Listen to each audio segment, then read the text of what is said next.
Hi, everyone. It's Jeff King. I'm Senior Program Manager in Azure Storage at Microsoft. I have here my friend Paul. Paul, do you want to introduce yourself? Yeah, hi, Jeff. It's Paul Scott Murphy from WANDisco, VP of Product Management. Very pleased to be here with you today and tell you all about the exciting things we're doing with the LiveData Platform for Azure. And before we dive into that, let's just go ahead and talk about some of the challenges with data lake migration. Data lakes, Hadoop environments are central to every enterprise. They're critical. So you want to maintain the business continuity. You can't have any downtime. You have very strict SLAs. You got to keep that in the back of your mind as you are thinking about lifting or modernizing your analytics environment, as well as moving the data. And then there's the data alone. There's a lot of data. Petabytes, you can't move petabytes easily. There's just a lot of complexity, right? There's just a lot of stuff that you have to consider. That's why we wanted to address it, right? We wanted to address it with a turnkey migration solution. There's nothing else like it on the market. I mean, what do we have available today? I mean, what can folks use today? Yeah, when you look at the types of technologies that organizations try to use to bring large data to the cloud, they're burdened by the fact that they have to build that on tools that weren't targeting that outcome. They're not migration tools. They're tools perhaps to copy static data, nothing more. They don't deal with those core challenges around maintaining business continuity while a migration is underway. And they can be expensive and cumbersome to implement in organizations. Yeah. Those technical resources don't want to be spending their time building migration solutions. They should be spending their time getting value out of the data in these environments. So really the existing tools aren't adequate, and we'll talk about what we've done with the LiveData Platform to really move past that. Yeah, let's talk about that. Let's dive into that right now. Paul, do you want to take it? Happy to talk about it. The LiveData Platform for Azure, of course, is something we've been working on jointly for some time, and we've recently gone to public preview with this and introduced two offers: the LiveData Migrator, which is focused clearly and specifically on the challenges around data migration, a data-first migration approach for big data environments going from on-premises to the cloud. And then LiveData Plain tackles the next step around maintaining the ability to use those data sets in each of those environments.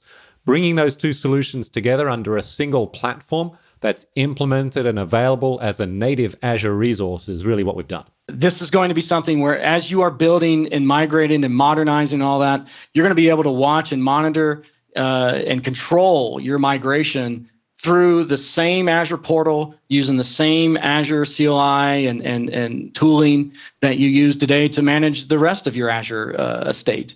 It's pretty slick stuff. You'll be really excited. Let's talk real quick about what the deployment model looks like. What you have here is in the LiveData Migrator world, you've got a binary package that you pull down from the portal. You run it on your on-prem environment, and it's just sitting there and slurping up all of the data, capturing all of the changes that you make in your on-prem environment, and pushes every single of one of those changes into your AWS Gen 2 account. And then from there, you can sit HDI if you want to stay in Hadoop.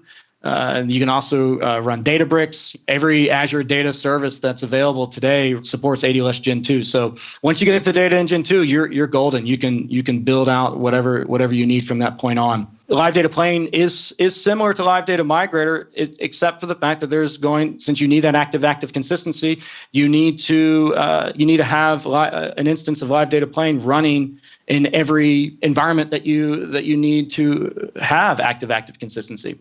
You've got LiveData Plain, in this case, running side by side HDI as well as Gen 2. And then you also have LiveData Plain running on-prem. And they handle and coordinate the consistency. We'll go into details about how all this works, in another episode. We'll do a deep dive and all that. For now, we'll just keep it high level. I don't know about you, Paul, but I love every time you do a demo. I love to see. It just tickles me every time to see this work. It's so slick. It's so easy.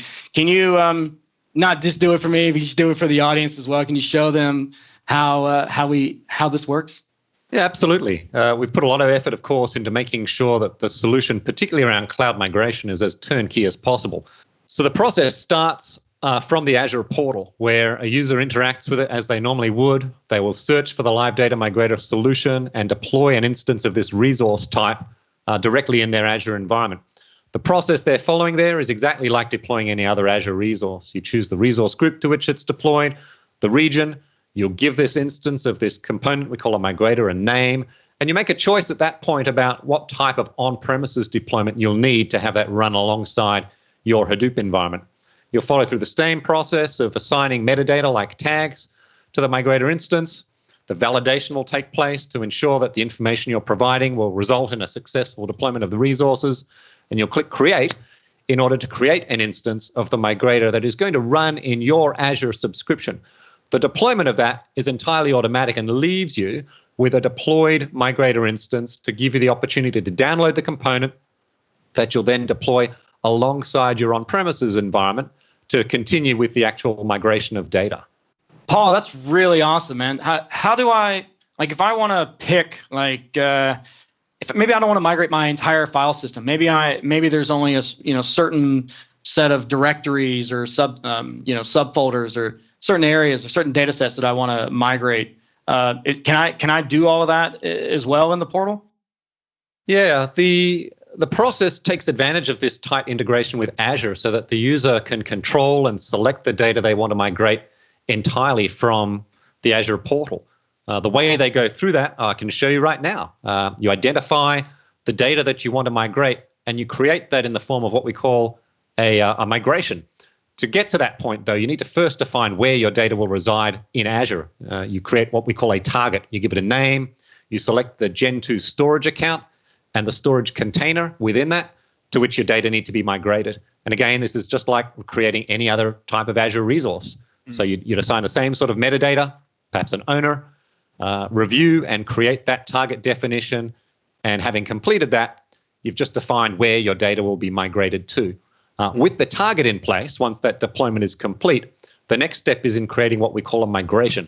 And that's the point where you get the ability to define the subset of data from your Hadoop environment that you want to migrate into Azure storage. To do that, you go back to the migrator instance in your Azure portal, and you create an instance of what we call a migration. So from the on-premises environment, in selecting the data that you want to migrate, you may have applications running. Here's an example of an application like a TerraGen job where we're generating data into this directory we're calling LiveData Demo and the TerraGen 1 input there. So to select that for migration, we create an instance of migration by adding that through the Azure portal directly. We give the migration a name. We specify that we're delivering that to the target we defined before, and then choosing the path from our source environment, in this instance, that LiveData Demo directory. We give that migration some settings, tell it that we're going to automatically start it, and then create that instance of the migration.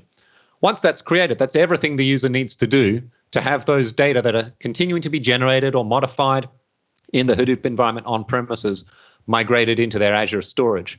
So we can see here, drilling in, if I just refresh that view, into the LiveData Demo directory, the output from our TerraGen job is already running. We can see that TerraGen data being created in my Hadoop environment. But with the migration in effect, we can view that now, going to the migration instance, seeing that the migration status is live. That means that we can go back to the container in our Gen 2 storage and immediately see that the data being modified and created in our Hadoop environment are already available in our Gen 2 storage container. Here we see the live data container, drilling into that LiveData Demo directory, and we can see exactly the same Hadoop data available with that simplicity and ease in our Gen 2 storage account. Wow, that was really great, Paul. Really appreciate you showing the demo. There's plenty of information available, and I just want to let you know that there is an offer available right now. It's an exclusive offer with Azure. The first 25 terabytes that are migrated using LiveData Migrator or LiveData Plane for Azure is free. Thank you for your time. Thank you, Paul, for joining me in this episode. And we'll see you guys on the next one. Thank you very much.